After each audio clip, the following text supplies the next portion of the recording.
Aujourd'hui, on va parler des aliments interdits si vous voulez perdre du poids. Bon, déjà, petite précision, désolé pour les lunettes de soleil, c'est juste que je suis à Los Angeles, il y a du soleil et que si je les mets pas, je suis obligé d'avoir les yeux très pliés et c'est pas agréable. Oui, c'est moi qui l'ai dit, délégué. Voilà, c'est Jacopo, il m'a dit t'es moche, donc mets les lunettes. Non, bref, on va partir sur 10 aliments interdits quand on souhaite perdre du poids. Et quand je dis perdre du poids, bien sûr, c'est perdre du gras. Je vous dis tout de suite, on va pas parler des choses que tout le monde sait, par exemple les sodas, le pain blanc, voilà, les choses, les fast-food, les choses comme ça, parce que bien sûr que vous le savez, vous suivez Bodytime de manière assidue, vous êtes au top et vous savez tout ça. Je vais plutôt essayer de vous parler des aliments où on peut croire qu'ils sont bien bons pour la santé, notamment pendant un régime, et en fait, eh ben, ça nique les résultats, pardon de l'expression. Donc bien sûr, quand je dis c'est interdit, je mets ça dans le titre, ça veut surtout dire qu'il faut en manger le moins souvent possible quand on cherche à perdre du poids. Quand l'objectif il est différent, c'est toujours à adapter. Donc j'ai noté tout ça et c'est parti. Donc juste encore une fois, ça ne veut pas dire que vous devez complètement arrêter, supprimer de l'alimentation. Juste vous devez savoir que l'impact que ça a sur votre organisme, sur votre corps. Donc première chose, ça va être le pain de mie complet ou même le pain complet d'une manière générale. En plus, je voulais revenir un peu là-dessus sur les précisions parce que souvent nous quand on dit avec Alex, prenez des choses complètes, par exemple le riz, les pâtes, le pain complet à la place du pain blanc, du riz blanc, des pâtes normales. C'est vrai, c'est un peu plus intéressant, mais c'est pour d'autres choses, c'est-à-dire que le nombre de calories est pratiquement le même entre le pain complet et le pain blanc. L'indice glycémique est pratiquement le même. Après, le pain complet va être plus intéressant parce qu'il y a un peu plus de fibres, ça va être un peu plus rassasiant, donc normalement on va en manger un peu moins. Donc si on doit manger 100 grammes de l'un ou de l'autre, il faut se diriger vers le pain complet. Par contre, d'une manière générale,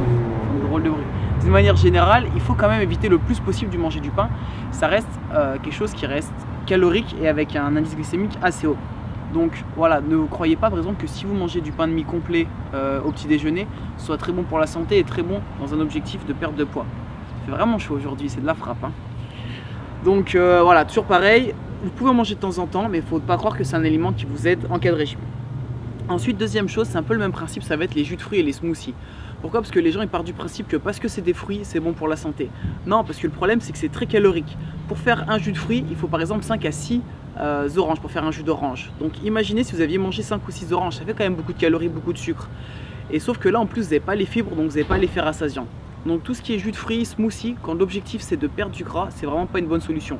Parce que c'est pas rassasiant, ok ça désaltère un peu, mais vous avez aussi beaucoup de sucre dedans. Alors certes il y a quelques avantages comme les vitamines, c'est toujours mieux que de boire un soda, mais c'est pas le top. A l'inverse, vous pouvez manger par exemple des fruits à la place. Si vous mangez un fruit, c'est-à-dire une orange, une banane, vous avez moins de calories que si vous buvez un jus d'orange. Et pourtant c'est bien plus rassasiant. De la même manière aussi, ça m'amène au point numéro 3, il faut que je le retrouve, où ça va être les fruits secs.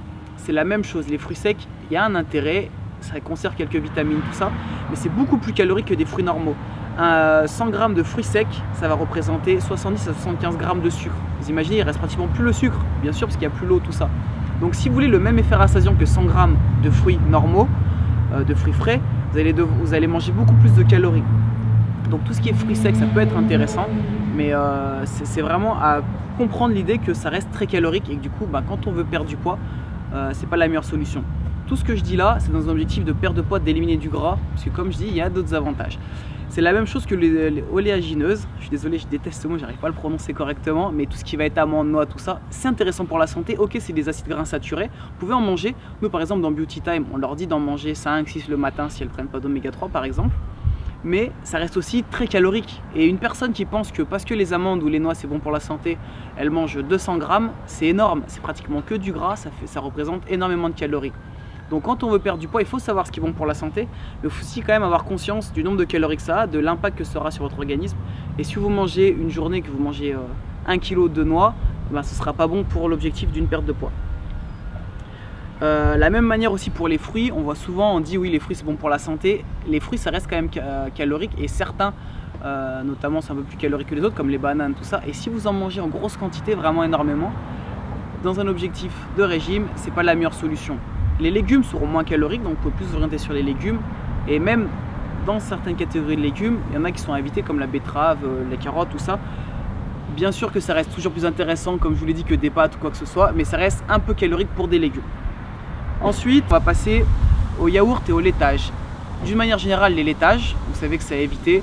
J'avais fait une vidéo là-dessus, donc je ne vais pas revenir plus en détail, mais en gros, vous savez que c'est à éviter, et même ceux qui sont à 0%. On dit par exemple des fois dans un régime, et même nous hein, bien sûr, prenez un laitage 0% par exemple en dessert. Vous pouvez prendre un laitage végétal si vous préférez éviter les laitages animal. Mais même si c'est écrit 0%, ça ne veut pas dire qu'il y a 0% de sucre, ça veut juste dire que c'est 0% de matière grasse. Et souvent, ils sont obligés de rajouter un petit peu de sucre pour voir que c'est quand même un goût intéressant. Donc si on vous dit, vous pouvez prendre un laitage 0%, c'est bien. Mais le problème, c'est que souvent dans l'idée des gens, ils disent parce que c'est 0%, je peux en manger à volonté. Je suis au régime, donc je vais manger par exemple 2 yaourts 0% au lieu d'en manger un seul. Si j'avais mangé un truc qui n'était pas 0%. Et c'est ça où c'est mauvais. Même si c'est 0%, ça contient des calories, c'est toujours mieux qu'un autre. D'accord, ils ont enlevé le gras, mais il y a quand même des calories, il y a quand même du sucre dedans. Donc il ne faut pas en abuser et il ne faut surtout pas en manger plus en pensant que c'est bon pour la santé. Même manière, même chose. Et là, c'est là où ils sont très forts les industriels, mais c'est sur les céréales, on va dire light. Les céréales au petit déjeuner, il y a plein de marques hein, là-dessus qui disent qu'ils sont bons, tout ça. C'est quasiment aussi calorique et aussi sucré que tous les autres céréales que vous avez sur le marché. Juste vraiment, ils font à peine un effort, ils enlèvent un tout petit peu de sucre et ils disent que c'est light, ils disent que c'est bon pour la santé.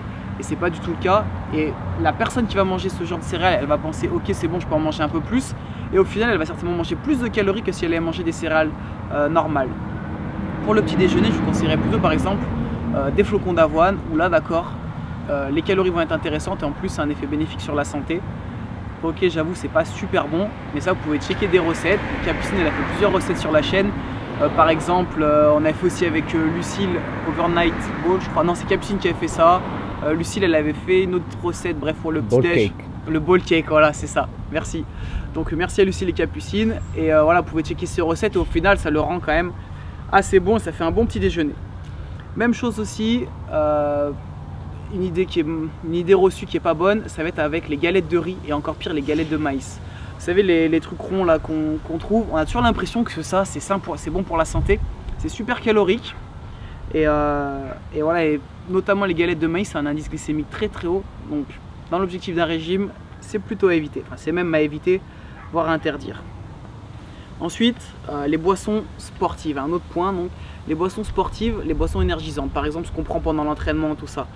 En dehors des sports d'endurance, en dehors d'un effort long, je vous déconseille d'en prendre. Pourquoi? Parce que ça part du principe, quand vous cherchez à perdre du poids, hein, je répète toujours ça, mais quand vous cherchez à perdre du poids, je vous déconseille d'en prendre. Pourquoi? Parce que ça reste quand même très sucré et si vous ne faites pas spécialement un effort très long, votre organisme il n'a pas besoin, d'accord? C'est pas parce que vous allez faire 20 minutes de vélo que vous avez besoin d'une boisson énergisante. 500 ml, ça va représenter énormément de calories et vous allez certainement boire plus de calories que ce que vous avez dépensé pendant votre effort.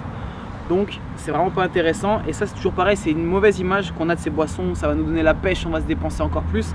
C'est faux, vous mangez beaucoup de calories. Ensuite, 9e point, ça va être les sauces et je voulais dire aussi, parce qu'on se rend compte hein, quand on voit les clients de ça, ceux qui saucent beaucoup, même par exemple la salade verte. La salade verte, on dit c'est à volonté, c'est quasi 0 calories, voilà, même dans les programmes No Beauty Time, tout ça, on dit vous pouvez manger la salade verte à volonté. Les endives pareil, sauf que si vous mettez énormément de sauce, ça change complètement la donne, d'accord?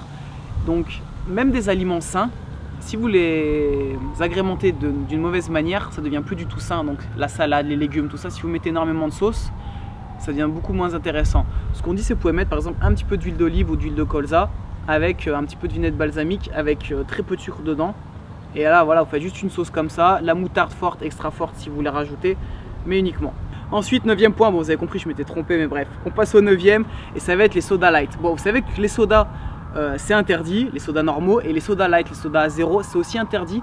Pourquoi? Parce que ok, ça n'a pas d'impact directement sur votre organisme, sur vous au niveau des calories, sauf que votre corps, le cerveau va le détecter comme si c'était un apport de sucre. Donc qu'est-ce qu'il fait? Il va libérer un petit peu plus d'insuline, d'accord, pour pouvoir aider normalement le glucide à passer soit dans les muscles.